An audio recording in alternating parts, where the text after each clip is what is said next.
आदमी हो कि पैजामा? दुष्ट कहेंगे।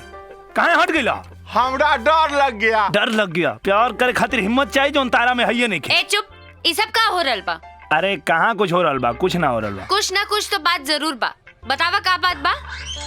ना मनबू तो सुना, हमनी के प्लान बनौले रही जा कि ई दौड़ी है आ दौड़ के तारा के धक्का मारी है तो तारा दिल में इनका खातिर तनी जगह बनी, लेकिन ये दुष्ट आखिरी में हट गया और हम भरभस्ट हो गए। भरभस्ट?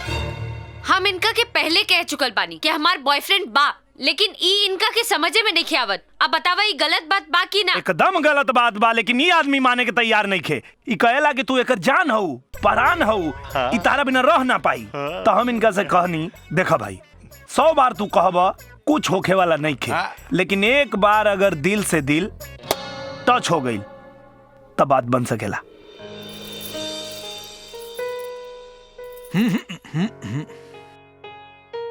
रानी खाना खा बेटी, खाए घड़ी सोचे के ना चाहिए। हाँ मम्मी। मम्मी एगो बात पूछी? पूछा। रवा और पापा में प्यार कैसे भइल रहे? कॉलेज में रोज तोहार बाबूजी आई लव यू कहत रहले। पगलाइल बाड़ू का? बाकी एक कान से सुनत रहनी और दूसर कान से निकाल देत रही, लेकिन एक दिन तोहार बाबूजी हमरा के जोर से धक्का मारलन। 100 बेर कहला पर जे फीलिंग हमरा ना भइल रहे वो एगो धक्का से प्यार के फीलिंग हो गई।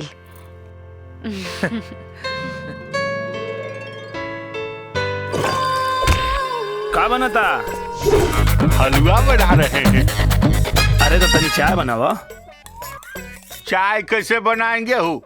दूध है नहीं है? अरे तो दूध ना हो तो लेके आवा। एक काम करो तो इसको चलाओ, हम दूध लेके आ रहे हैं। ठीक है? हाँ ठीक बजा। चलाओ, देखना जले नहीं। अरे नहीं जलेगा। हाँ ठीक से। का हो खाना बनावा ताड़ा? ना हो, हलवा बनावा तानी। शादी कर लेता तो इतना परेशानी ना न उठावे के पड़ी। हाँ लेकिन शादी करे खातिर लड़की मिले के चाहिए ना। हम है ना। अच्छा प्यार के और से करे लुआ, शादी हमरा से करबू?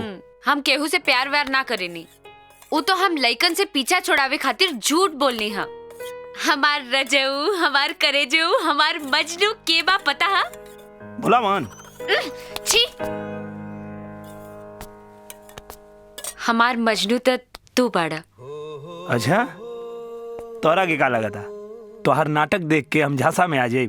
हम विश्वामित्र ना है, अर्जुन है, वो आज के। ता हम हूँ मेनका नहीं की, सोनाक्षी सिन्हा है, वो आज के। Arjun I love you, I love you, I love you. Arjun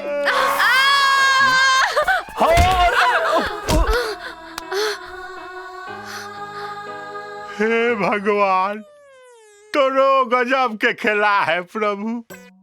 प्यार के पिच हम तैयार किए, रानी बॉलिंग किया और अर्जुन कैच कर लिया प्रभु, और आउट हो गया भुलावन।